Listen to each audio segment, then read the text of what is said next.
vuddeko na kuzomwezi 14 mwezi gwa January. Kitugenda tunulirako election petition wo musango gwa Kyagulanyi Ssentamu Robert ono yali omu ku abavuganya ku ntebe y'obwa president. Olwaleero kinoganyiza kati ng'omusango we bagenda okubeera nga bagujjayo era kye tulinza okusinziira okuviira ddala ku Article 59 of the Presidential Elections Act ya 2005 as amended. Erina okubeera nga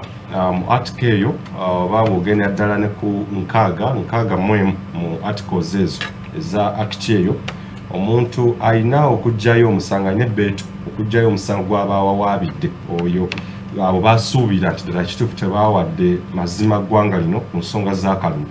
Era act eyo emulagira oba emusaba okubeera nga abaako engeri gya notifying oba notice alina okutegeeza kooti ekyo Kyagulanyi Ssentamu ne bannamateeka bwe balina okubeera nga bakikola ekiro ky'olwaleero n'olw'enkya okunotifying the court olw'ensonga nti olw'okusatu luno olwa sabbiiti eno kooti ebadde erina okuddamu okutuula ewulire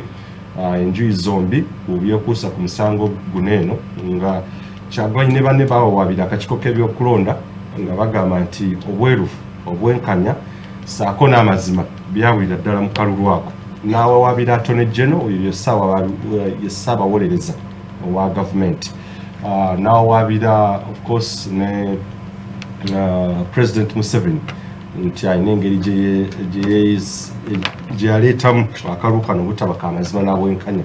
So kooti ebadde n'okuddamu olunaku olwokusatu. However kati eyinza okukyusa oba kiyinza okukyuka in case enkya application oba notice agitaddeyo Kyagulanyi Ssentamu yo ku withdrawinga balina okubeera nga batuula olunaku olwennyini olwokusatu oba mu wiiki eno mwennyini okuwulira okusaba kwe olw'oku withdrawing oba lwaki ayagala okuva mu musango. So byonna byonna tugenda okusinga nga okutunuulirako saako n'ensonga y'ebyokwerinda. The CDF yavaayo sabbiiti gye tukubye amabega ekyaliwo sabbiiti eyo ekyokukuba bannamawulire era kyekimu Kyagulanyi Ssentamu kyeyali akoze okutwala okuwaaba kwe oba okwondoza kwali kuwanjaga eri the United Nations Human Rights Commission. Naye bwe twatuuka eyo bannamawulire ne tukubibwa mizibu nnyo era okusinziira ku CDF n'ab'amagye ne batutegeeza nti bano baabakangavula abaakola ekikolwa ekyo yadde nga Director Operations oba yaduumira ekikolwa ekyo ye omukulu Lieutenant Colonel Napoleon owetwogera ye ajja butaala. Bannamawulire abasatu ne bagamba apology tetujja kubeera nga tugitwala. So ebintu bingi nnyo bitujja okutundako ekyo kyolwaleero but we shall delve into the election petition okusingira ddala. Abakulu batudde mu studios buli lwabalaza mbeera ne bannamawulire babiri saako natunya ensonga z'ebyokwerinda. Dean Wasava munnamawulire akulembera ekitongole ekyagano mazima ekyo kyakuguka mu kukola mulimu gumu kunoonyereza. Bannamawulire ffenna tunoonyereza naye ate waliwo abo bagenda mu bibiina okusoma kintu kimu investigative reporting oba investigative journalism. So ye akola special reports endala nnyingi zagenda okubuulirako waliwo n'ekibira ekiri eyo emukono abawamba abantu ne minisita amukutegeeze ensonga endala mpitirivu nnyo zakolako n'ebyonna byamawulire byabeeramu.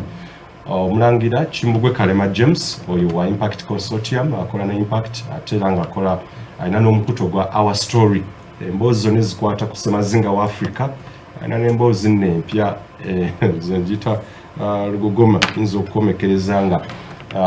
ab'ebyobulamu ob'eggwanga lino okutaasibwa ensonga ya vaccine tuli mu kuteekateekera essaawa yonna mujja kubeera nga mujja buliro wanene yinza okuleeta embooko simanyi drone meka ze banaatuleeta naye tujja nkusalawo era abaweeko ebitonotono ebikwata ku vaccines AstraZeneca saako n'endala zonna.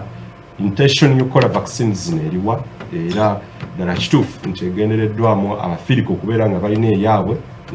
negye nawulire South Africa nga bagikuba okukakana ng'otaninga HIV positive abadde negative y'omulangira Kalema. Saako ne Grace Bukenya ono atunulira nsonga za byakwerinda naye simanyi naye era naye olinnyo mu private security si bwe guli. Yes era naye expertise ye awo weeri naye era nga naye era ssemateeka bwemuwedde emba alina era oludda naye lwasobola okuwagira era olwaleero ngambi singa osobola n'okubaako n'engeri gy'otanyanjula nga wa byakwerinda kuba I can't wait Ndiri wasaba katandikire osooka obulira abantu amazima leero gobaleetedde ssebo. Abatulaba mbaniriza nnyo nate era n'olwaleero tuzze nga bwe twasuubiza ogwayita nti era tulikomawo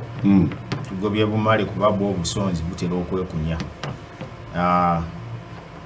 We tujjidde olwaleero olunaku olwa Mande ng'ebintu bingi ebiyisinganye mu sabbiiti awo gye tukubye emabega mubaddemu okuba abantu simanyi ate bino biki kakati mmeeri waliwo ekizinga Kalangala bakitwala olwaleero ate tutuuse tulaba ensonga y'okugoba omusango ebimu n'ebyo bw'ogattako naffe ng'ekitongole ekyaffe ekyagano Mazima Broadcasting Service mwatu nno ffenno twesiimye kuba tulaba amazima ne tugakola ne tugabuulira abantu kati olumu bwe tugogera ate oba oli awo bwana Bukenya ne gamusiikuula emmeeme n'atugamba mube Bukenya yakukola ki? Mube bakakkamu era olwaleero kansuubire tatusuubize kuba bakakkamu obukakamu buyinza okuggwawo naye nga ekituufu nga kyo bwe kiri nti Uganda akaseera kerimu eyolekedde akaseera akazibu. Awo tujja kutuukawo tutegeere. Mukulu Grace Bukenya sokola museeko bakola olwaleero oli musanyufu nnyo simanyi kiki. Mbeera musanyufu ndi musajja musanyufu kubanga nakulira mu nsi ensanyufu ate era mu ggwanga ery'abasanyufu kale n'olwekyo nebaza Mukama okuba nti essanyu eryo ndi maintaininze okutuuka olwaleero. Abatulaba abalabi ba Delta TV eyaffe mbebaza gyonna gye mutuusizzaako emikono olwaleero. Nsaasira bonna abafiiriddwako abaabwe abafunye ebirungi Katonda bw'atyo era yatuwa okusingira ddala ekirwadde kya korona kikyagenda mu maaso siriimu gyali waliwo bannaffe abali mu kukukuta mu mbeera eno eya omuggalo biki naye n'obulwadde bwa siriimu akuba korona abantu bakiteekawo ne kisaanikira endwadde naye ate bagenze lipooti efulumya olwaleero ate obulwadde bwa siriimu bweyongedde nnyo nnyo nnyo nnyo nnyo nnyo nnyo nnyo kyokutula nti Labour wards kati essaawa zino zijjudde nnyo nnyo nnyo nnyo kubanga gy'emyezi gyegyo gye twali mu muggalo ne siriimu lipooti efulumya olwaleero ba erinnye waggulu eshutinze kale alipoota ya Labour wards sebo gijjewe eyo yange eyo ng'anyereza ebyokwerinda kunoonyereza ekyo nakyo kya byakwerinda byonna mwe bigwa kale bannange bannayuganda bonna gye muli n'ekirala kye mbasaba okwongera okwekuuma endwadde nnyingi weeziri n'okusomoozebwa kungi weekuli ate era tuddeyo tukole obululu buwedde sekita ezimataniso ziggulawo tuddeyo tukole ensi kukola weewaawo ye atunula ensonga z'ebyokwerinda Grace Bukenya omulangira Kalema nawe sokola museeko batulaba ewo otugamba Uganda eyogera era ndowooza tuzze twogere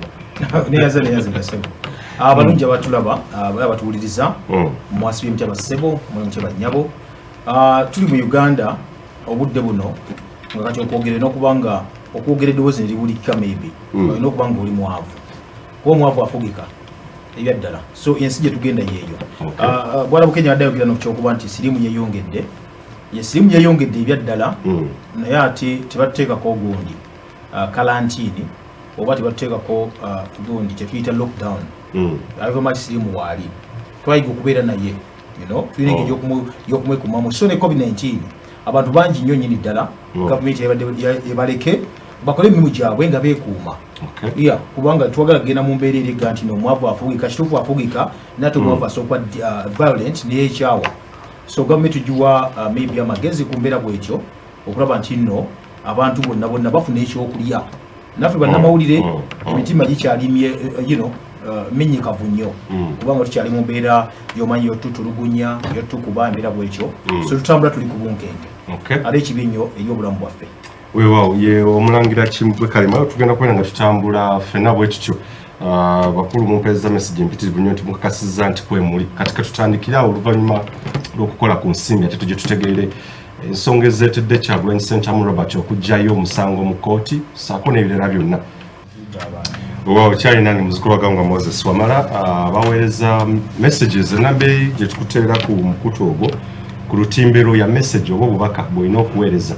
Bwe tuba tufunye akadde n'amasimu tujja kubeera tugafuna voice calls naye ya strictly text messages obubaka ne bonaagikuba tejja kuyitamu. Mba nkulaba wano nti okuba naye obubaka bwensinga okwetaaga, so kola ekyo kyegamba message gy'oba oteekako ku ebyo tugenda okubeera nga twogerako. Ntegeezeddwa mukwano gwange nnyo Kyagaba Umaru Believe wesiba ebbiri kuvadde kunyumira oba ekuleetera ensonga ezo zennyini ezikukwatako ate ezitegeeza buli munnayuganda ekigenda mu maaso mu ggwanga. Kantandike Woodin Wassava nzitandike ku election petition, ensonga ey'okuba banawesako n'okutulugunya abantu ejja kujjako wali nayo ndoza mu ssaawa eddako. Tutandike ku nsonga y'omusango gwa Kyagulanyi agategeeza kuba kati bwe tuba twogera nti agujjeeyo eba diction oba ekigambo ky'amakozesebwa kikyamu nesoma nti constitution gyensoma election petitions the Presidential Elections Act officially tannajjayo omusango ne kooti tennaba kukyokeyinga nti agujjeeyo, but motive agamba bagenda kujjayo omusango. Kitegeeza kidindu Wassava? Ebigambo bino bigenda kuba bizito omuko naye bebinazitowerera bafune emmeme kakani kasita mutaba ba drone kuba bo nange bajja kunzitowerera. Ekisooka mu ngeri emu endala Kyagulanyi akoze ebintu bino ebiconfusinga omuntu wa bulijjo n'abo bennyini abatukulembera oba abakulembera omuntu wa bulijjo, nti okujjayo okugamba nti ajjayo omusango ogwo kooti nga kooti eswadde nti kino kyongero girabisa mu kiseera kye kimu nti omusajja yajja n'akugamba nti olukiiko lw'abalamuzi bondeetedde omwana ajja asala omusango gwa taata we nga taata avuganya n'omupakasi, kuba kati katugeze Kyagulanyi ye mupakasi bakayanira ekibanja, taata agamba kikye, omupakasi agamba wakinguza era nonnimisa wali n'enkikola ki n'enkiwangula bulungi omusango. Agamba nedda taata mukkiriza ajje mu musango naye baleeta omulamuzi omuki omulala. Kati ku ssaawa zino nti Kyagulanyi yasooka kukaayana n'aga nti abatudde ku lukiiko olulamuzi omu abadde looya wa Mwami Museveni, omulala yakolako nga omuwandiisi w'ekyama, tebasobola kubeera mu musango guno. Olukiiko olwo baveeko baleeteko abalala ne kigaana. Aleese obujulizi bigaanye, awadde ensonga ze zonna ze yawa ne zikola ki ne zirema. Kati bw'agamba nti omusango agujjayo, kooti esigala nga tekyalina bwetengerevu, bwe buba buziina babwanise. Kuba omanyi mu Luganda tulina olugero olugamba nti enkima gyekoma okwambuka ennyo waggulu mu muti gyekoma okukunama. Kati olwaleero luno omusango guno gye gigenda gyeyongera okugenda mu maaso bwe giti, abantu babadde balina confusion wali nti Kyagulanyi kooti gyawakanya ate ye yamuwa omusango gwa no, ate ye yamuwa omusango guli omulala gwe yawangula wali. Nedda kooti ebyo byonna ebadde ebikola naye ng'ebikolera under pressure, ebadde tebikola mu kwetengerera kwayo, kubanga bw'oba otunuuliddemu omusango gwa Arua gwe bakwata Kyagulanyi bamusibire mu court martial mu barracks agw'emmundu, twalabako ku mmotoka ezaali ez'omukulembeze nga ziri ku kooti, bifaananyi ebyo byalabika. Abamu muyinza obutakitegera ensonga ngambye nti ngenda byogera naye nga bizitowa okusinga kutegerako omuntu wa bulijjo nti waliwo pressure eno teba ku kooti,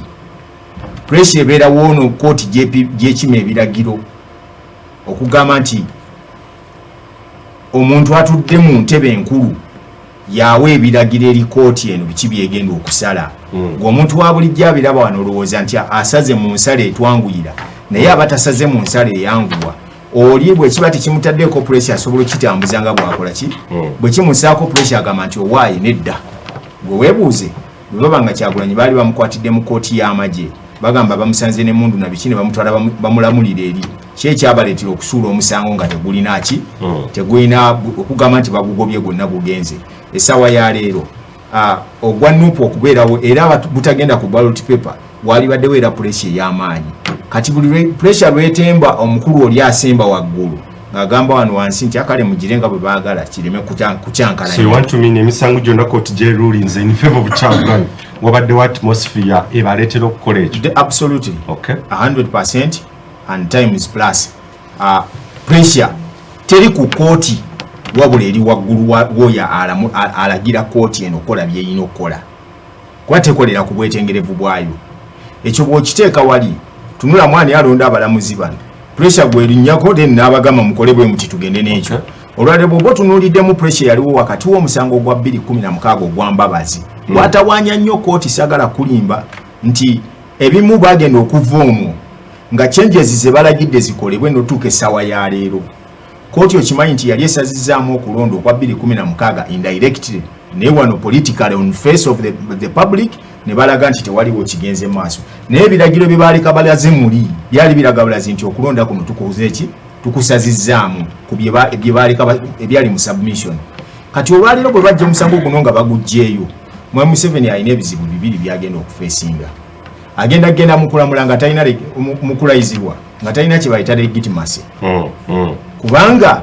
100% bonna abaali bamuvuganya kulonda bavayo ne baga nti okulonda kuno tekubadde kwa mazima na bwenkanye era tetukkiriza mwami Byabakama byakuwadde alina mufumbiro mwabifumbidde bamakanika ababimuwadde n'abirangirira si byaffe si bye byavudde mu kulonda ffena kwe tutegeera. Kati Mwami Museveni bw'aba ayagala kuba wakyaliwo akalipaawo tegunnaba kuggwa. Jukira ono yayogedde nti nze njagala kuva mu musango. So kyotegeeza tekinnaba kubeera official. The declaration of results by Byabakama, it's not enough to legitimize obuwanguzi bwa President Museveni? No way. Bwe kiba nga bakututte ne mu kooti nga tonnalayira. Okitegeera? Nga bakututte ne mu kooti nga tonnalayira. Kiba kitegeeza nti bino byalero bigenda kubeera technical tactical Mwami Bukenya. Ojja kusooka otuleke tusooke tubituuse tulyoke tukulekera ebibyo ojje nti abasajja baba nga bakututte mu kooti definitely kiba kiraga nti ebivuddemu wali tetubikkiriza. Okay. Kibanga mwana muwa lipooti nga results bamuteereddeko nagasiza ezo n'asabaddemu atuula ebibuuzo ebyo omusomesa babeera bakuwadde obuzibu. Omuntu agobera ebyafayinza okubuuza 1996 ne 2011 who legitimized obuwanguzi bwa President Museveni kwa myaka egyo tebagenda mu kooti. Of course mwami abaali bavuganya Mwami Museveni mu kiseera ekyo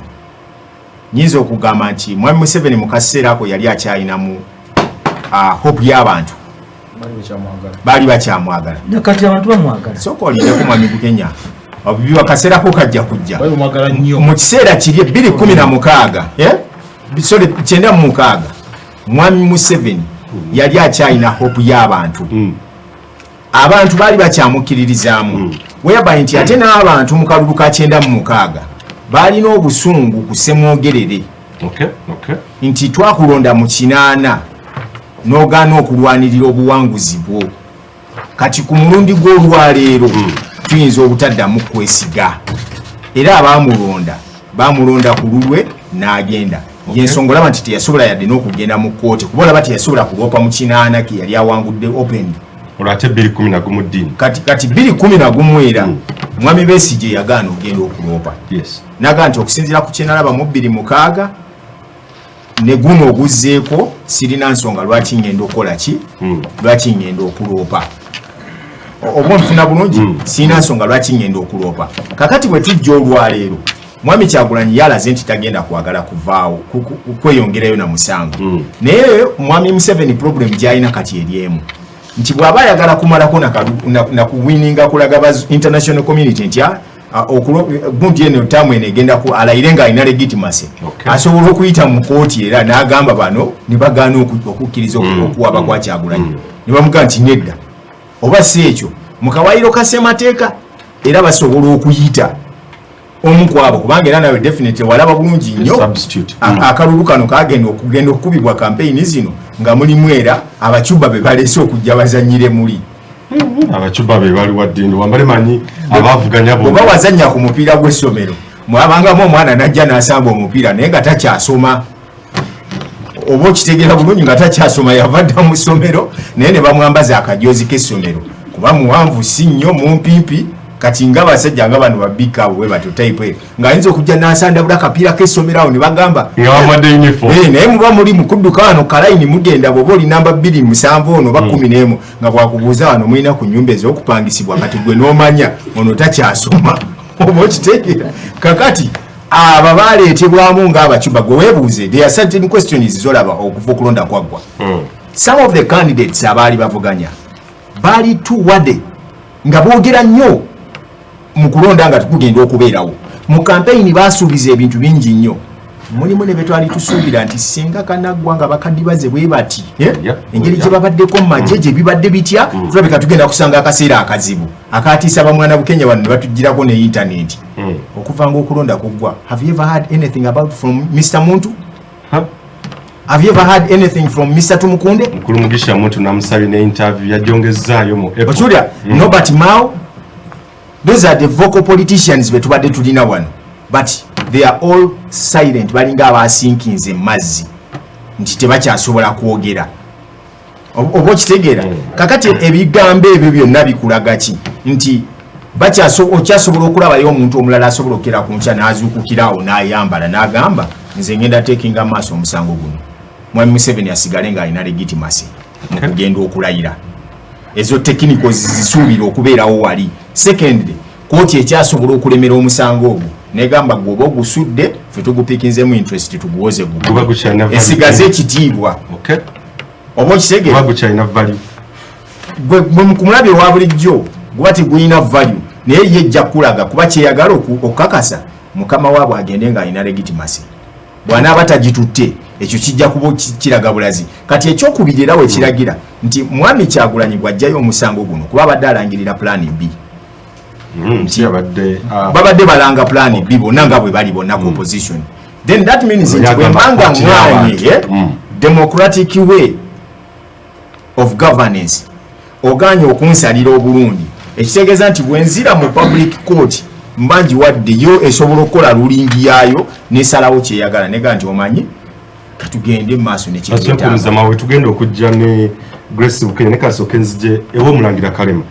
Is it a right move okujjayo omusango guneeno kuba omuntu abadde akkiriza mu bigambo bya Kyagulanyi azza tutegeeza nti akkiririza mu nfuga ey'amateeka era kooti yagenda otwalayo omusango nga buli muntu alaba ayinza okubeera nga ddala kituufu alina kyasuubirayo nti akkiriza they are non-violent era tewabadde violence yonna ate era bali democratic era ekkubo lyakwata twali tusuubira libadde democratic. Is it a right move okujjayo omusango? Webali nnyo ekisooka Honorable Kyagulanyi waliwo betuze twogera wano nga tukola program nti waliwo ekiti kyeteekamu ekitali kiki waliwo abamuwa amagezi n'agagenderako maybe okubasanyusa okukola ki nga protocol naga oli omwadde amagezi agende bwati agende bwatyo. In the first place obanga omuntu wagamba nti kuba otunulidde ebyafaayo bituyigiriza ebiseera ebisinga obungi nti otunulidde Kizza Besigye agenze mu kooti ekooti obaddewo okuze kooti oziraba engeri gye zitambula mbwe zityo lwaki gwe otwala omusango mu kooti okuza ogamba obwesimbyewo kooti teziriimu mazima na bwenkanya ogambye bakubbya akalulu twabyukira wano ebiseera ebisinga obungi kwebiri on record nti omuntu babanga gavumenti yenyini eri mbuyinza president ali mbuyinza yagenda mu maaso nawa emirimu napointinga Saabalamuzi mu mbeera yemu netuga bannange okulonda tekwaliko amazina bwenkanya oba eddala kuwalabika bulungi nnyo ddala kubanga ekyasooka okuba nti kujje okuva ku amazina bwenkanya kya COVID-19 abamba kampeyini aba tebakuba amba basibe aba tebagise so ekyo kakyoka kyakikulaga bulazi nti process yonna yali nfunga eri totally down so tulina kugamba nti nno gwalina okutwala maybe omusango mu kooti ayinza okuba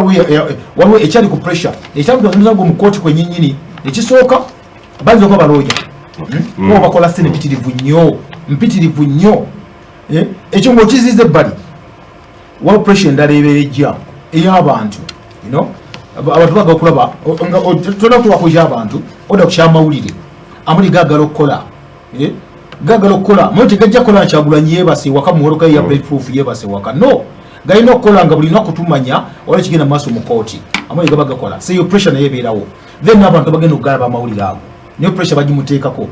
n'ekira kyonna okuba nti omanya oba kyetuyita gundi democracy mu nsi zonna democracy is based on permanent opposition. So democracy okwera mu ggwanga Uganda akkiriza oba gaana walina okubeerawo ebintu bwe bityo nti ekisooka bw'ogamba nti oggyeyo omusango tujja kulaba bubi bannamawulire abantu ba bulijjo ne balooyazi bo otufiiriza kinene nnyo gavumenti yennyini ogifiiriza kinene nnyo kyekiriwa mwegale kyabadayogirako wali nti nno mu international community tulina okugendako mu kooti tugaa nti omusango baguli kuba kyebaagala ekyo bawandika resolutions bawandika amateeka gini amateeka gano otekawo kooti bano bakimanyi bulungi nyo nti kooti tezibanko the court tebangako nnambulukufu era bweba nnambulukufu anesinga gwawoza gwe munafu but mu kooti asinga okulimba yewangulwa musango wabula si tebagala ndi nasinze nti oba atakoze yes mukooti lawyer nga atudde wano asinga okulimba alimenya asinga okupresentinga obujulizi obuli evidential nedasebo genda mukomera olabe abasajja bali bonabona tebazzanga misango abasinga tebazza misango nejja abasinga olwensonga saidi eri endala saidi emu yali ewoza bulungi okusinga ku saidi endala ng'erimba bulungi okusinga ku saidi endala bwekyo kooti bwebeera so kino ekifaananyi kye batulaga right now nogaa nno ekifaananyi tukirabye abantu balayira bakikola bulungi nnyo ezo zonna wano batta Saddam just ku bulimba ne bamusingisa obusango n'okumusalako omutwe ne bagusalako ku lunaku kwennyini ne batta omusajja omusiraamu lakugono gwagendako mu kooti ogwenafenya simanyi bayagutwala n'ogutwala kubanga era abakama be balirimbye omusinga okuba ebirayiro kiba mu tteeka nga bwogamba bwosoma amateeka ag'enjawulo abcd paka gagwayo but ate amateeka go bagamenya teeza nti oba tomenya etteeka eryo kandi okuba ebirayiro naye gwe requirement nti gwe okuyimyako wali ofuna chance okuyimya mukaguli wali olina okuba ebirayiro kati nogamba nesigenda kuliba sigenda kukola ki abcd but lawyer kasitime lawyer basoma bonna kyebasoma kiba kusinga misango si kuwangula because olwo okuwangula n'okusinga byanjawulo ebintu byanjawulo okuwangula n'okusinga so bano kasitooza ono kasita agenda n'abeera ng'awoza bulungi n'alimba okusinga nakonvinsi nga banna abalimba bulungi nnyo ng'akuba tabirye bulungi nnyo bajja kuba lawyer wakabi nnyo mu nsi yonna kati kyetuliko obudde buno kati Kyagulanyi avuddeyo musango guno kibi kyegambye balooya infact kubuuza balooya ba Kyagulanyi bonna ekisooka babadde n'obuzibu wengambire nti nno baamukako okutwalayo n'omusango gwennyini ogwo bonna baadde bagenda mu kooti kooti yennyini babawa guidelines omusango tegulina kgenda mu social media omusango tegulina kgenda mu mawulire baadde bava mu kooti nga buli lawyer omuto ayina ebbeere n'alina ekirevu ye nayina nga lawyer wa Kyagulanyi agenda kwogera ku musango ogwo after kooti emaze okwogera that's not professional at all tosobola kugamba nti omusango gugenda mu maaso aza okuwugira loyoze abcd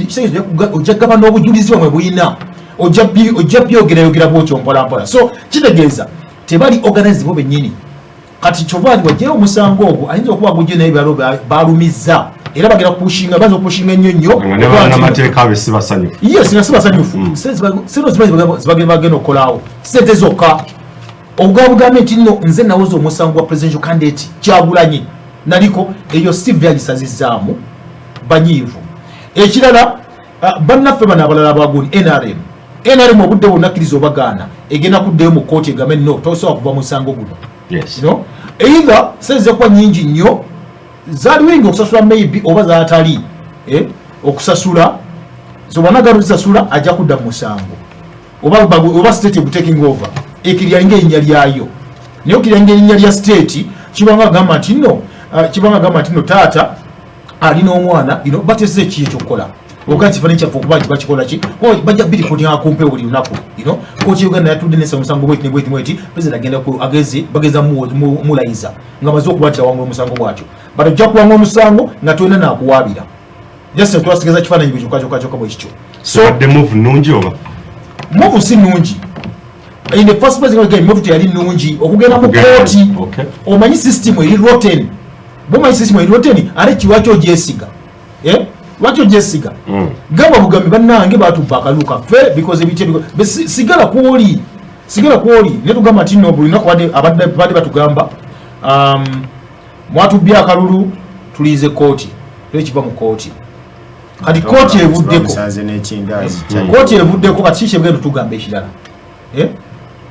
wenjagala okuletera Aggressive Kenya kooti gyabadde ategeeza kati eri etuulamu ba Chief Justice etuulamu kakati abalala 8 okweza pane y'abantu 9 nozasabitiziwe zebinga ategeeza nti kati kooti y'abantu simanyi gwe ng'owebyokwerinda engeri bw'okitaputamu nze kakati amanyi bannabyabufuzi bano nze siri nnyo mu byabufuzi bannamawulire kale abantu abali mu byobufuzi Bakyagulanyi enjawulo ntono nnyo ne bannakatemba kati nga tugenda okulonda bannayuganda abatulaba twategeezebwa nti era singa baba tebalangiridde kandidate ono ekigenda okuddako Uganda egenda kwaka omuliro kakati abantu bagamba nabirawo obunkenke bw'amaanyi nnyonnyo bwaleesa ennyonyo omukulonozi yagamba nti zamutiisa okola nti bannayuganda bakuumibwa n'ebintu ebyo bikuumibwe okulonda ne kuggwa abo ne bagamba nti zakuddusiza n'abaana n'obatwala okulonda enzi n'abaana bagenda nabaddusa bali otidde nawe nembajja emmengo nembatwala emmutu negamba obwange kino tekisoboka olw'ebigambo wabajja emmengo n'obatwala emmutu mwene byadde kati ate nange era awo kubanga kati ffe tuli ku program the future nenga wali olina kyokoze kati ekintu kino kyengeza twava awo ne batugamba plan B tunda plan B abantu balemeyo ne mukyalo president amaze kujja kugamba abantu nti abaye mukomewo abange mukole mutu bali tuli awo musawo nekola ki netusanyuka nti aya kati ensi gyetutambuliramu yaki yamateeka lino lyekkuba etufule bakoze eki naye nze ng'omuntu era ng'omulangira bw'ayogedde nakirabirawo nti Kyagulanyi akoze ensobi naye ne ŋŋamba nedda kasita agenze mu mateeka bw'atuuka mu mateeka ebyebikiro ne bitandika omanyi ng'omuntu anaafa wabeera ebyebikiro akanyanya kulekanja okujjanika gwa mu sowaani ya nnyinimu ebintu bijja ne bibeerawo ebiri unusual kakati ennaku ezo omuntu baloya be bagundiivu nnyo bateekayo empaabi bawaaba nga bamaze okukola consultations biki wano ne wali ate oluvannyuma ne bagamba nedda tiye tusaba kutuusa muki ekyabikiro ekisooka ne kijja koti negamba nedda tiye abange tetukola ki tugende mu maaso nekyemwateekayo tubale tulyawo nebaddamu ogwokubiri tuwulira nti ate omuwaabi ng'avudde alaluse avudde ne ku baloya be kikiri kyakugamba ekyakatemba baloya bakola mulimu mulala naye ali mu byalo agamba abantu ti abalamuzi nze omulamuzi gundi negundi bebazzeeyo mu kkooti ekyebikiro ekyokubiri ne kijja omulamuzi omu n'awooninga omuwaabi nti owange tiweetereze tetutulano ku lwa Uganda so si ku lwa muntu sekinoomu tulano kusavinga Uganda nga nammwe gye muli mukola ki musavinga Uganda interests zo wandizze wano notagenda muki